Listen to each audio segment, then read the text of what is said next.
Nous pouvons tous réduire d'au moins 10% notre consommation de carburant en changeant simplement quelques attitudes de conduite. Voici quelques conseils en images qui vont combattre bon nombre d'idées reçues.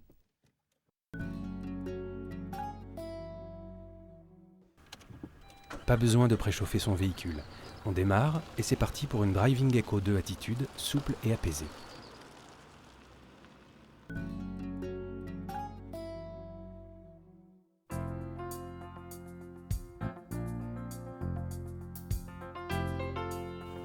C'est le point d'amélioration le plus facile à mettre en œuvre.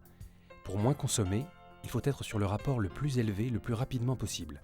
Concrètement, en troisième dès 30 km/h, en quatrième à 40 km/h et en cinquième à 50 km/h.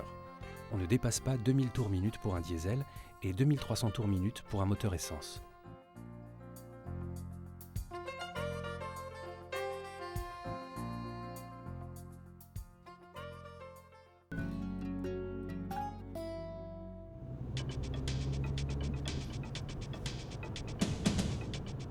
L'anticipation, c'est regarder au loin les conditions de roulage, trafic, topologie des lieux, éviter les accélérations ou les freinages brutaux qui sont source de surconsommation et en aucun cas de gain de temps. À 300 mètres d'un rond-point, on lève le pied de la pédale d'accélérateur et on se laisse rouler sans utiliser les freins. Quand on est pied levé de l'accélérateur, l'injection de carburant est coupée, on roule alors gratuitement. À l'approche du rond-point, on rétrograde en troisième et on traverse celui-ci en accélérant légèrement. On appelle cela rouler sur un filet de gaz.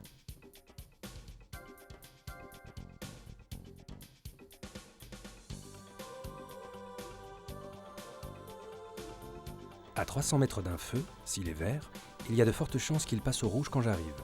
Donc je lève le pied et me laisse décélérer pour arriver jusqu'à lui.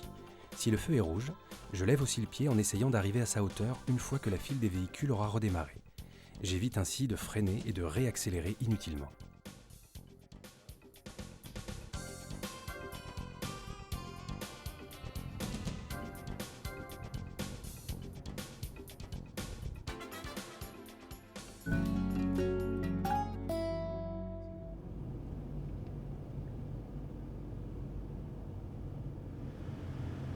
Si je suis amené à m'arrêter au moins 30 secondes, suite à des travaux, un accident, un embouteillage, je coupe mon moteur.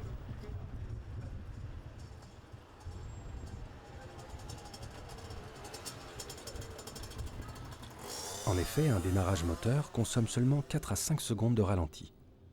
En ayant coupé mon moteur, je ne consomme pas, ne pollue pas et ne fais pas de bruit.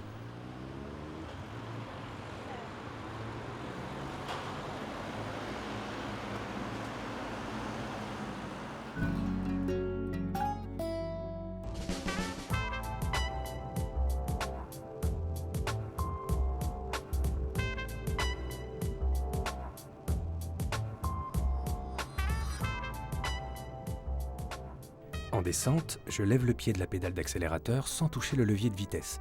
L'injection de carburant est coupée, je roule là aussi gratuitement.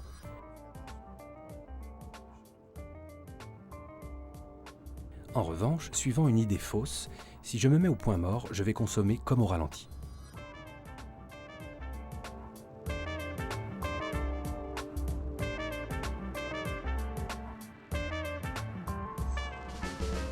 En montée, sans chercher à accélérer, je reste sur le rapport de vitesse sur lequel je suis, quitte à perdre progressivement un peu de vitesse.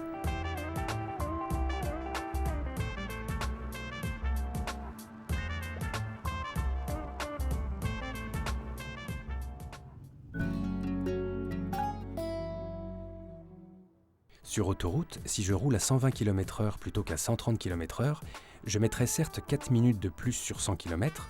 En revanche, je vais réduire ma consommation de plus d'1 litre.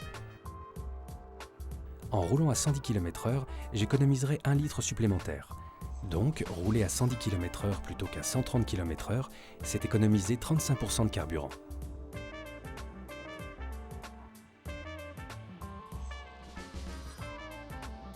Sur autoroute, quand il fait chaud, je mets la climatisation. En ville, j'ouvre les vitres.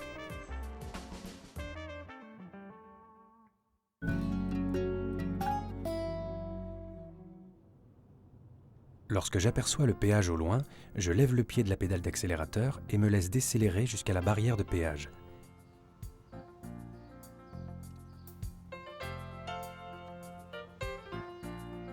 J'ai parcouru ainsi 500 mètres gratuitement en allant aussi vite que les autres.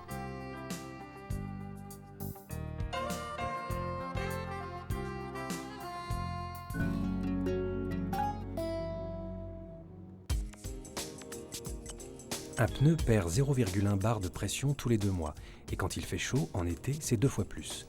Sous-gonflé, un pneu amène de la surconsommation de carburant et s'use plus vite. 2 règles simples.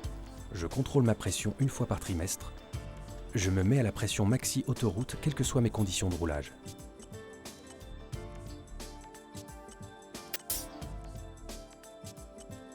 J'évite toute charge inutile dans mon coffre. Si toutefois j'ai à charger mon véhicule, je privilégie le coffre, puis la remorque et enfin la galerie.